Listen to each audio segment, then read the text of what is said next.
Digitisation और hi tech future को लेकर भारत की एस्पिरेशंस को भी मजबूत करते हैं। साथियों, हमें हमेशा से गर्व रहा है कि बीती सदियों में हमने दुनिया को एक से बढ़कर एक बेहतरीन साइंटिस्ट, बेहतरीन टेक्नीशियंस, टेक्नोलॉजी एंटरप्राइज लीडर्स हमने दिए हैं। लेकिन ये 21वीं सदी है और तेजी से बदलती हुई दुनिया में भारत को अपनी वही प्रभावी भूमिका और उसको निभाने के लिए और अधिक तेजी से हमें खुद को भी बदलना होगा। और इसी सोच के साथ अब देश में इनोवेशन के लिए, रिसर्च के लिए, डिजाइन के लिए, डेवलपमेंट के लिए, एंटरप्राइज के लिए जरूरी इकोसिस्टम तेजी से तैयार किया जा रहा है। अब बहुत ज्यादा जोर दिया जा रहा है क्वालिटी ऑफ एजुकेशन पर। 21वीं सदी की टेक्नोलॉजी को साथ लेकर 21वीं सदी की जरूरतों को पूरा करने वाली एजुकेशन सिस्टम भी उतनी ही जरूरी है। प्रधानमंत्री ई विद्या कार्यक्रम हो या फिर अटल इनोवेशन मिशन, देश में साइंटिफिक टेम्परामेंट बढ़ाने के लिए अनेक क्षेत्रों में स्कॉलरशिप का विस्तार हो या स्पोर्ट्स की दुनिया से जुड़े टैलेंट को मॉडर्न फैसिलिटीज और आर्थिक मदद, रिसर्च को बढ़ावा देने वाली योजनाएं हो या फिर भारत में world class 20 institutes of eminence के निर्माण का मिशन, ऑनलाइन एजुकेशन के लिए नए संसाधनों का निर्माण हो या फिर स्मार्ट इंडिया हैकाथॉन जैसे अभियान। प्रयास यही है कि भारत की एजुकेशन और आधुनिक बने, मॉडर्न बने, यहां के टैलेंट को भरपूर अवसर मिले। साथियों, इस कड़ी में कुछ दिन पहले देश की नई एजुकेशन पॉलिसी का ऐलान किया गया है। ये पॉलिसी 21वीं सदी के नौजवानों की सोच, उनकी जरूरतें, उनकी आशाओं, अपेक्षाओं और आकांक्षाओं को देखते हुए बनाने का व्यापक प्रयास हुआ है। 5 वर्ष तक देश भर में इसके हर बिंदु पर व्यापक डिबेट और डिस्कशन हुए हैं, हर स्तर पर हुए हैं और तब जाकर ये नई नीति बनी है। ये सच्चे अर्थ में पूरे भारत को, भारत के सपनों को, भारत की भावी पीढ़ी की आशा आकांक्षाओं को अपने में समेटे हुए नई भारत की शिक्षा नीति आई है। इसमें हर क्षेत्र, हर राज्य के विद्वानों के विचारों को समाहित किया गया है और इसलिए ये सिर्फ एक पॉलिसी डॉक्यूमेंट नहीं है, बल्कि 130 करोड़ से अधिक भारतीयों की एस्पिरेशंस का रिफ्लेक्शन भी है। साथियों, आप भी अपने आसपास देखते होंगे, आज भी अनेक बच्चों को लगता है कि उनको एक ऐसे विषय के आधार पर जज किया जाता है जिसमें उसका कभी इंटरेस्ट था ही नहीं। माँ बाप का, रिश्तेदारों का, दोस्तों का, ओवरऑल एनवायरनमेंट का प्रेशर होता है, तो वो दूसरों द्वारा चुने गए सब्जेक्ट्स मजबूरन पढ़ने लगते हैं।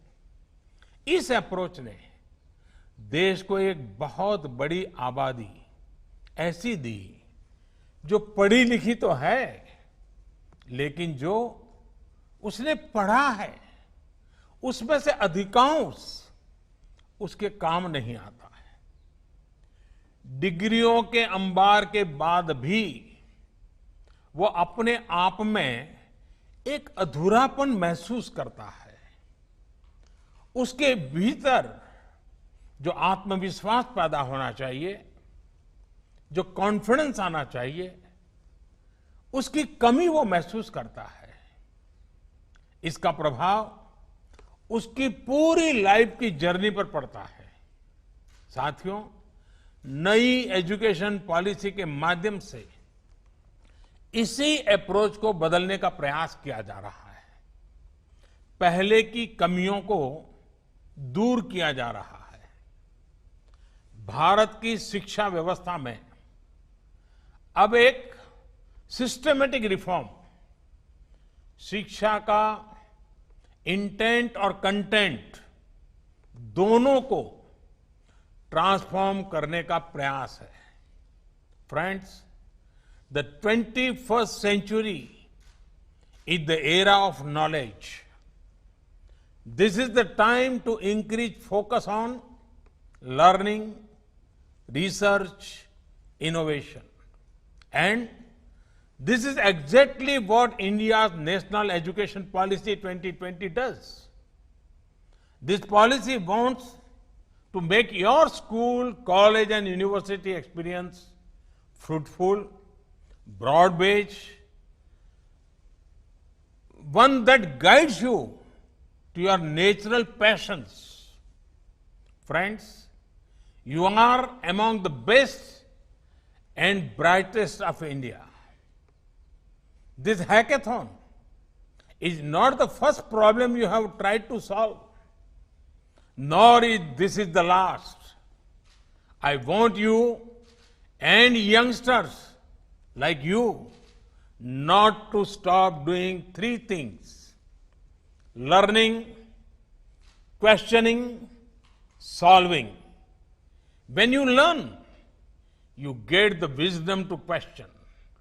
When you question, you get out of the box methods to solve problems. When you do that, you grow.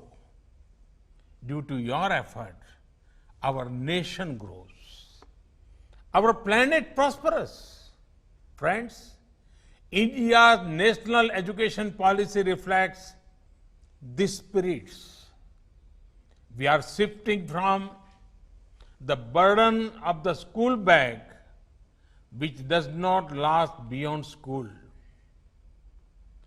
to the boon of learning, which helps for life. From simply memorizing to critical thinking. For years, the limitations of the system had an adverse effect on the lives of students. No longer. The national education policy reflects the aspirations of young India. It is not process-centric. It is people-centric and future-centric. Friends, among the most exciting things of the policy is the emphasis on interdisciplinary study. This concept has been gaining popularity, and rightly so. One size does not fit all. One subject does not define who you are. There are no limits to discovering something new. Human history has many examples of stalwarts who have accelerated in diverse areas, be it Aryabhatta, Leonardo da Vinci, Helen Keller, Gurudev Tagore. Now, we have done away with some traditional boundaries between arts, science, commerce. If someone is interested, they can learn maths and music together, or coding and chemistry together. This will ensure the focus is on what the student wants to learn rather than what the student is expected to do by society. Interdisciplinary studies gives you control. In the process, it also makes you flexible. In the national education policy, flexibility has been given great importance. There are provisions for multiple entry and exits. No one-way streets for students. एक सांकड़ी गली नहीं होगी अब.